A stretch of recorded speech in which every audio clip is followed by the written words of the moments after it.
Il était une fois un homme bon, un homme simple et généreux qui consacra son existence à tenter de faire le bien. Une vie tout entière à aimer et à aider comme il le pouvait ceux qui croisaient son chemin. Toujours prêt à protéger le faible et à se dresser face à l'injuste, il méprisait le matériel, il chérissait l'humain dans sa magnifique imperfection. Malgré ses défauts et en dépit des difficultés de l'existence, l'homme resta fidèle à lui-même et jamais il ne perdit sa bonté et toujours il s'opposa à la cupidité et à l'iniquité. Après des années d'une vie belle et inspirante, l'homme s'éteignit paisiblement.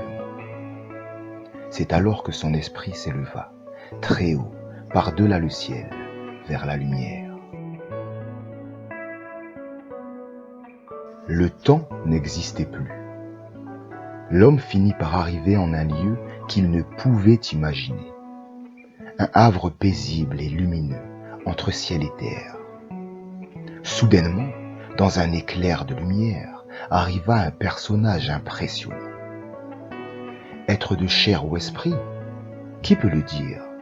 Ce dont il était sûr, c'est que de cet être émanait une force incommensurable, une infinie sagesse.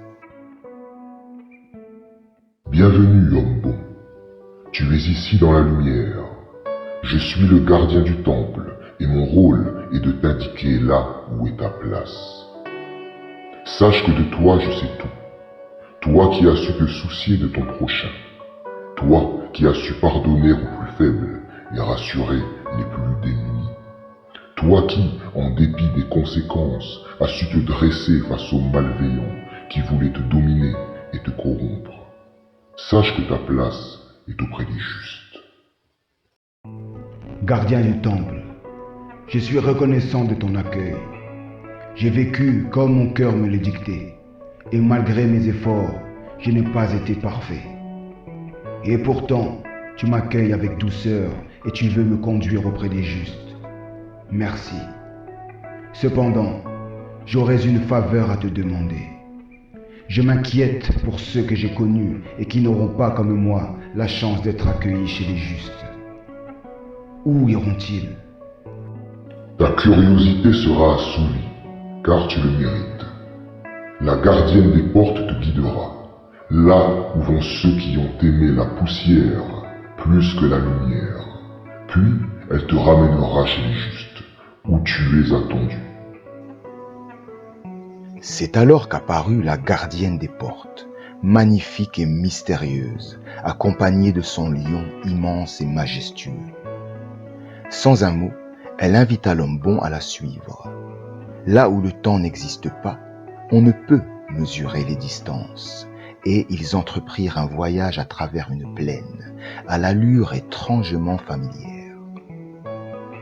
À mesure qu'ils avançaient, le ciel s'assombrissait.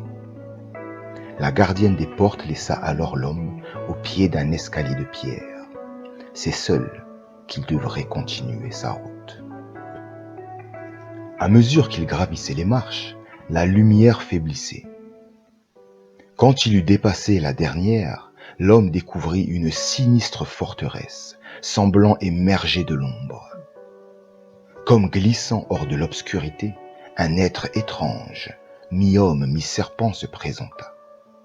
Sans un mot, sans un geste, il entrebâilla un immense portail qui donnait sur un couloir interminable. L'homme y pénétra. Le long de ce couloir sans fin, un nombre incalculable de portes. L'homme serpent déverrouilla la première d'entre elles.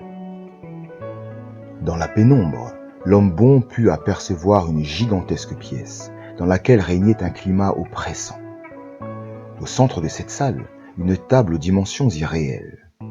Autour de cette table, des centaines de personnes, assises les unes à côté des autres, toutes chétives, le visage creusé. Elles souffraient. Toutes avaient une main attachée à leur chaise, et à l'autre main était solidement attachée une cuillère en bois, longue de 1 mètre au moins. Sur la table devant eux reposait un somptueux festin fait de fruits, de pâtisseries et de mets tous plus succulents les uns que les autres. Bien qu'ils parvenaient, à l'aide de leurs cuillères, à se saisir de la nourriture, ils étaient incapables de l'amener à leur bouche pour s'en délecter. La cuillère était trop longue. Une éternité à avoir à disposition de quoi satisfaire leurs désirs, sans jamais pouvoir y parvenir. Tel était le sort de ceux qui, de leur vivant, préféraient prendre que donner, accumuler plutôt que de partager, et rabaisser au lieu d'élever.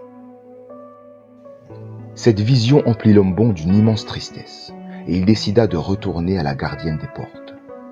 Elle attendait là où elle l'avait laissé, mais tout était différent. Un champ de blé accueillant avait remplacé le paysage désolé et l'escalier de pierre.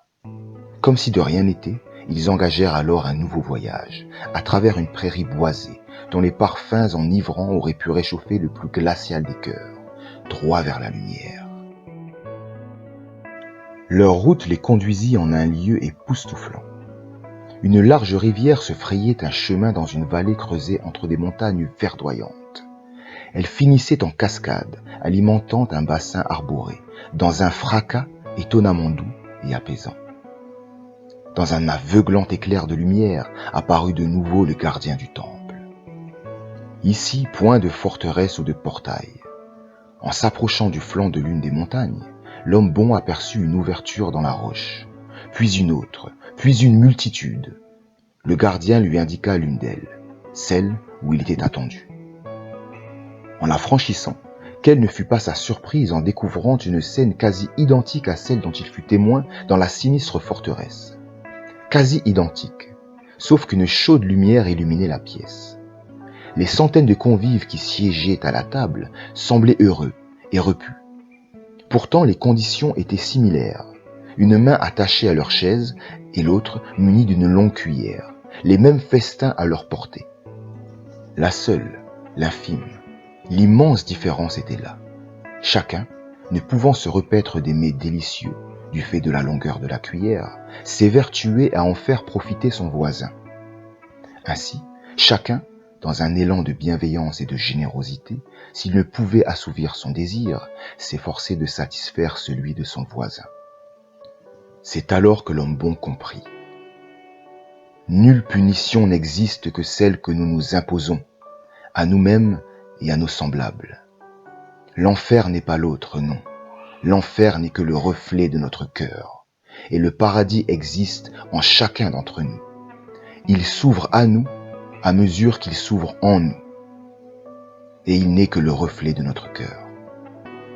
La sinistre forteresse pourrait, si le cœur de ses occupants devenait perméable à la bonté et à l'amour, devenir semblable à cette pièce, nichée au creux des montagnes. Un geste peut tout changer. Chacune de nos actions, mauvaises ou bonnes, se répercute sur celles et ceux qui nous entourent, comme un écho sans fin. Et il ne tient qu'à nous de propager la juste note. Par résonance, elle finira inéluctablement par nous revenir. Et tel que pour une symphonie, c'est en écoutant l'autre et en cherchant l'harmonie que l'on finit par trouver sa juste mesure.